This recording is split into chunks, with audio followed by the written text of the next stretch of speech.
Hello there, many thanks for joining us at this hour on QTV. You are watching QTV News and I am Ajibintu Drame. In tonight's top stories. Following widespread reports and allegations that government had signed a deportation agreement with Switzerland, the Vice President Dr. Aissatou Toure on Friday denied those allegations, calling them false. In preparation for a Freedom of Information legislation, a two-day training course for community radio stations on access to information and media self-regulation was organized by the Gambia Press Union. Save the Future Foundation charity was on Saturday launched at the Regional Education Office in Brikama, West Coast Region. In international news, BBC World News has been banned from airing in China a week after British media regulator Ofcom revoked the UK license for China's state-owned CGTN. 15 people in South Africa are facing fraud and corruption charges relating to the funeral service of former President Nelson Mandela in 2013. In sports news, we will bring you the latest in the women's volleyball leagues. Gamtel women clash with the prisons team. Well, those were our top stories for tonight. Do join us for the news in detail.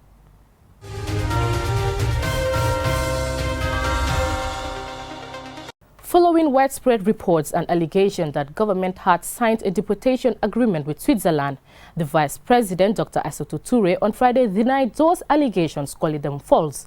Following a closed-door meeting with the visiting Vice President of Switzerland, Ignacio Cassis, at State House, she spoke to QTV's Antumane Iswanyasi. Deportation is quite a contentious issue, especially here in the Gambia, where rumors and reports of an alleged agreement between the governments of the Gambia and Switzerland have been rife in the past weeks.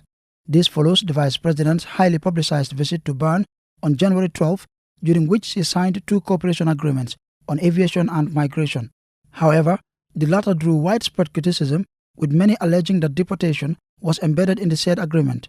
However, newspaper reports in Switzerland revealed that the agreement covers issues relating to the practical organization of returnees, such as identification and the issuing of replacement documents, and it allows the two countries to strengthen their respective efforts in fighting illegal migration.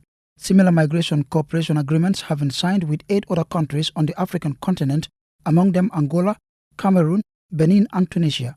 But speaking to QTV following a closed-door meeting with Ignacio Cassis, Switzerland's Vice President who signed the said agreement, on behalf of the Swiss government, Vice President Dr. Aissatou Toure strongly denied signing any deportation agreement. I remember the media carried so many information saying that we went to sign the deportation of Gambians, but that is not true, and I want to dispel it here. It has nothing to do with deportation. Migration is broader than deportation, and that was not what we went there for, and it's not an issue. Could you repeat that again? Migration is a development matter, and it is not about deportation alone. It deals with development of issues in terms of how we deal with our country and other countries. But it is not true that we were there to go and sign a deportation order. Switzerland's Vice President Ignacio Cassis says he is in the Gambia to strengthen bilateral ties and promote Switzerland's new strategy for sub-Saharan Africa, which aims to raise the country's political profile and strengthen relations with African states. The issues are the issues, of course, of bilateral cooperation in security, peace and security. And another issue is human rights and detention. We will visit a prison in the afternoon and we will have a look about the detention conditions of the population. He also revealed that part of his mission is to promote the remittances in crisis, how to keep them flowing appeal, a joint campaign launched by Switzerland and the United Kingdom in May last year. Although it is not clear whether the migration agreement includes deportation, as being alleged by critics, migrants' rights activists in Europe are trying to reach the bottom of the entire migration agreement. However, officials say the agreement on migration allows Switzerland and the Gambia to strengthen their respective efforts in fighting illegal migration. The Gambia government is currently facing criticism for allegedly signing the EU Good Document practice that allows its citizens to be deported back home. However, the Vice President maintains government has not signed any deportation agreement with Switzerland. Antoine Sonyasi for Qtv News. As access to information legislation gets closer to becoming a reality, the media will have a crucial role to play in facilitating people's access to information.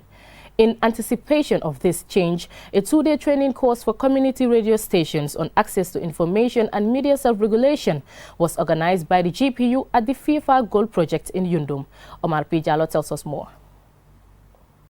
The training is organized by the Gambia Press Union with support from the British government's Foreign Commonwealth Development Office and is part of a project seeking to address public misconception about access to information and media freedom and to contribute to reforms of laws, policies and practices that will ensure the free flow of information and responsible journalism in the Gambia.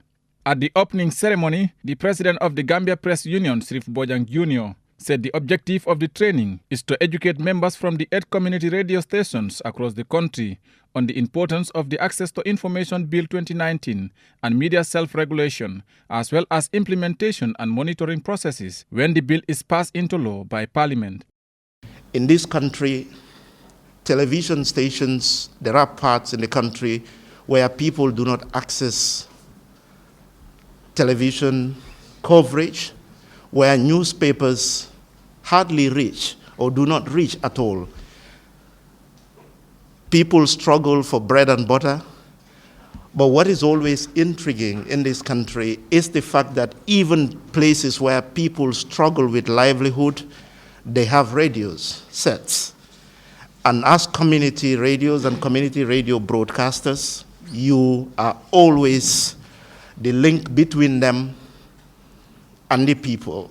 David Belgrove, the British High Commissioner to the Gambia, said the British government through its High Commission in Banjul is implementing a project aimed at strengthening the ongoing efforts to build national consensus on access to information and media self-regulation in the Gambia and give an assurance of his office's continuous support to media freedom in the country. This is about teaching people how to use the Access to Information Act.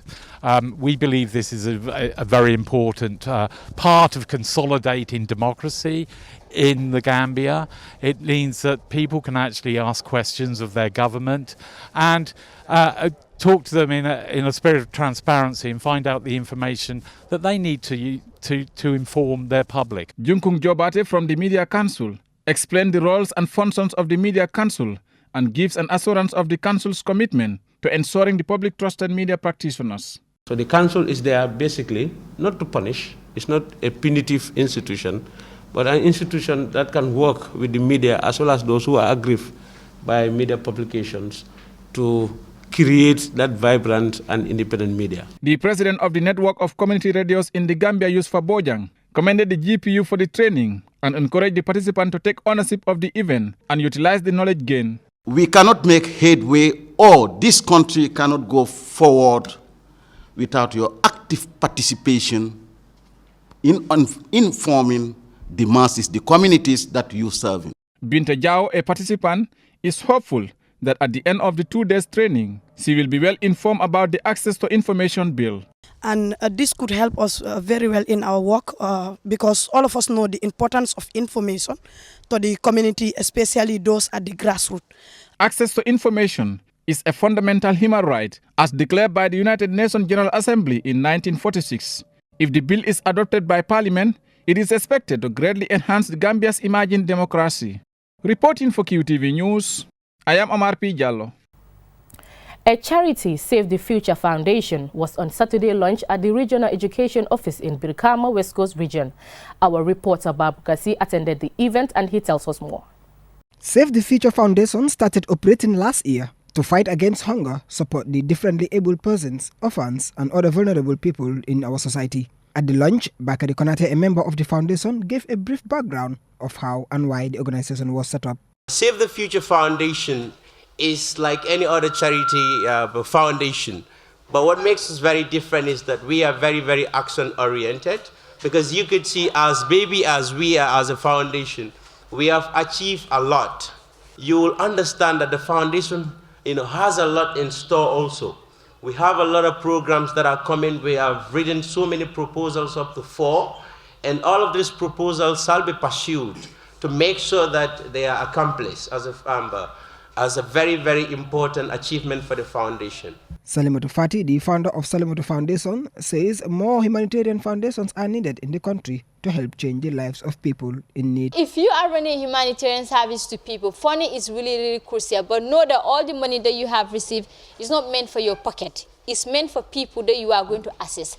And you shouldn't really joke about it. Whether you know it or not, it's something that you just have to do. You just have to do. I mean, to me, I'm seeing humanitarian service as everyone's responsibility. Whether joining in a foundation or not, but we all have a responsibility to help one another, because we are not the same. And I don't think we will ever be the same as well. So what is more crucial is you help someone in one way or the other. Don't say, I don't have access to join this foundation. Don't say this foundation is famous, I have to join there, and if I don't join there, I cannot render my service. Don't just do things for social media. Don't just do things, you say people are not really appreciating your work, and you just have to sit down. Go to even your neighborhoods, your neighborhood countries, and try to help some people. You don't have to travel all the way to many kilometers. While you have people around your end, you can even help them. Just like they say, charity begins at home. John Charles Njai, the chairperson of Tango, said he is hopeful because young people have now taken the lead to support the less privileged. Save the Future Foundation has demystified, has debunked the common saying that Gambian youth are lazy, that Gambian youth are unfocused. Gambian youth are always waiting for people to do something for them. A young man has initiated an organization for the betterment of his country. This means that our young people are beginning to take their destiny in their hands and to begin to dictate and direct the affairs of their nation. And for this, I am hopeful. Other speakers include Buba Tamba, the board chair of Save the Future Foundation, Charles de Gaulle Gomez, an activist for differently abled persons, and Kemo Fati of the University of the Gambia, who all encourage members of the Save the Future Foundation to strive hard in meeting their targets to support people in need. Babu Karsi, Qtv News. We will take a short commercial break. Still to come, international and sports news. Do stay tuned.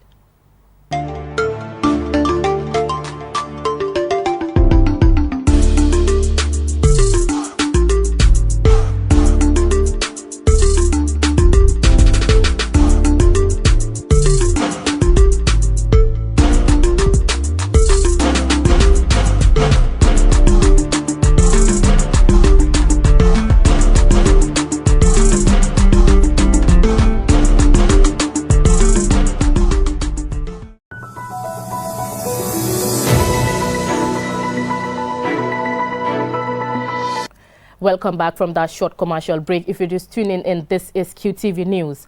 On to international news. The BBC World News has been banned from airing in China a week after British media regulator Ofcom revoked the UK license for China's state-owned broadcaster CGTN. Mubudumbo tells us more. China's National Radio and Television Administration, in a statement, alleged that the British broadcaster's coverage of China had violated requirements that news reporting be true and impartial, and undermined China's national interests and ethnic solidarity. Consequently, BBC World News is not allowed to continue its service within Chinese territory, and its application for next year will be rejected. Hong Kong's public broadcaster, Radio Television Hong Kong, followed China's footsteps, announcing that from 11 p.m. on Friday, it would stop relaying BBC World News, which used to run nightly from 11 p.m. until 7 a.m. the following day. The BBC is already generally not viewable in China outside of some hotels, businesses and residential compounds for foreigners. It was not immediately clear if the ban would affect reception in those facilities. In recent weeks, the Chinese government has criticized BBC reports on the COVID-19 pandemic in China and allegations of systematic rape, sexual abuse and forced labor in the Xinjiang region, home to Uyghurs and other predominantly Muslim ethnic groups. Chinese officials say the claims were wholly without factual basis. This counterclaim was dismissed by a British politician, saying the role of media outlets such as the BBC is crucial to ensuring high-quality reporting of events around the world. what is happening to the Uyghurs in Xinjiang is a genocide, and silencing the BBC for reporting on it shows that the Chinese government has no intention on stopping its appalling human rights abuses.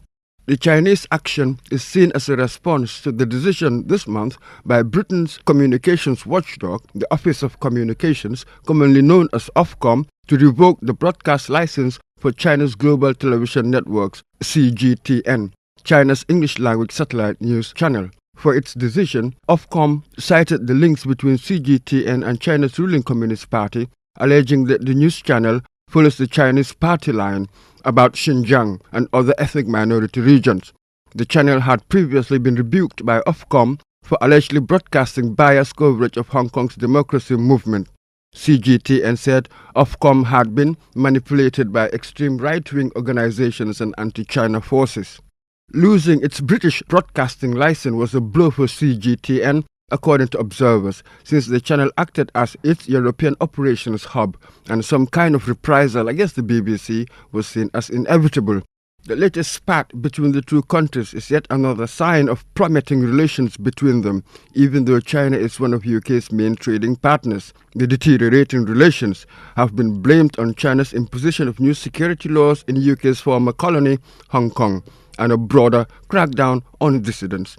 The UK has reportedly placed new restrictions on Chinese investment, and UK politicians are increasingly sounding what has been described as a xenophobic tone, arguing that a policy of engagement with China has failed, thereby pushing for a more robust line on the People's Republic. Last year, British Prime Minister Boris Johnson suffered a major backbench rebellion over the government's plans to give the Chinese technology giant Huawei a role in the UK's 5G network.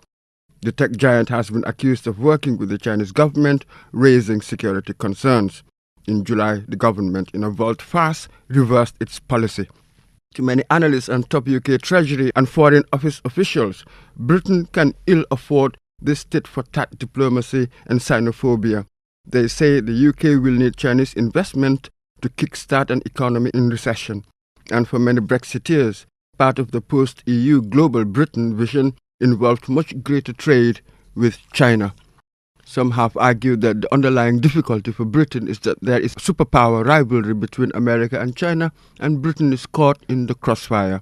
Britain, it is suggested, was being bullied not by the Chinese, but by the Americans to take sides in their tech trade war with Beijing, even though this is not in the British national interest. With a new administration in Washington, perhaps that pressure would abate, allowing the UK, in the words of one very senior UK official, to find a route between the evil empire and Project Kowtow. For QTV News, I am Mamadou. 15 people in South Africa are facing fraud and corruption charges relating to the procurement services for the funeral service of former President Nelson Mandela in 2013. More in this report. The accused, which include high-profile Buffalo City employees, prominent political party members, and businessmen as well as business entities, face charges of fraud, breaching of the Municipal Financial Act, and corruption during the memorial service and funeral preparations of the late Nelson Mandela. Prosecutors allege they made fraudulent claims for the transportation of mourners and venues used in the city of East London for memorial services. They were granted bail and are expected to appear in court on 5th March. Prosecutors accused them of corruption and money laundering amounting to nearly £500,000. Police spokesperson said the Serious Commercial Crime Unit of the Hawks in East London in South Africa has conducted a thorough investigation which has led to the arrest. The Eastern Cape Provincial Head of the Directorate for Priority Crime Investigations, Major General Ngwenya, lauded the Serious Commercial Crime Investigation team for bringing the perpetrators to justice for squandering resources during a period when the country was mourning the death of an icon. All the accused appeared in court except for one who is in quarantine and will appear once healthy enough to do so. The allegations first emerged in 2014, months after Mandela's funeral in Kunu, Eastern Cape, in December 2013, which was attended by heads of state from around the world. Mandela was the country's first black leader after apartheid ended in 1994. Answanda Sonyasi for Qtv News.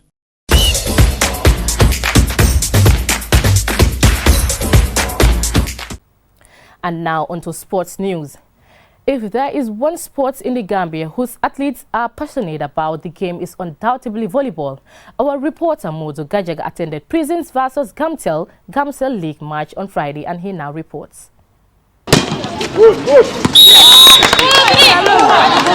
Playing on a poor court in week 4 of the Gambia Volleyball Federation League, Gamcel played against Prisons in the women category. The Telecom team won 3-1, but there was never a dull moment in the game. Sports is often driven by passion, determination and hard work. Athletes would go to the highest ends in pursuit of their dreams. In their pink jerseys, early setbacks shows weaknesses in their team. But towards the closing stages of the first quarter, the pre-match favourites Gamcel fought back to regain their position, winning 25-23.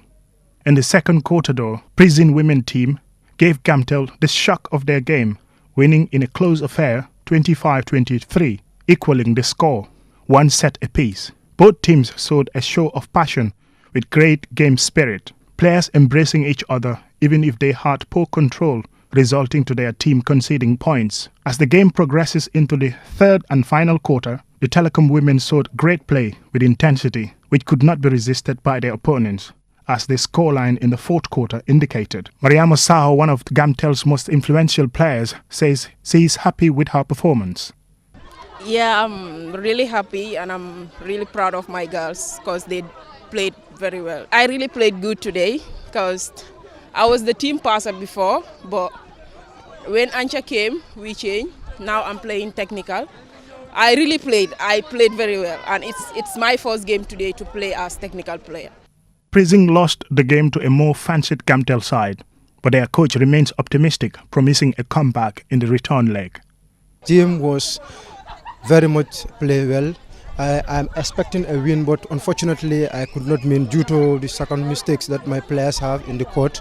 And I know the first set was tight because they have 25, I have 23. It was a very close. Then we come to the second set and we take that, we went to 1-1.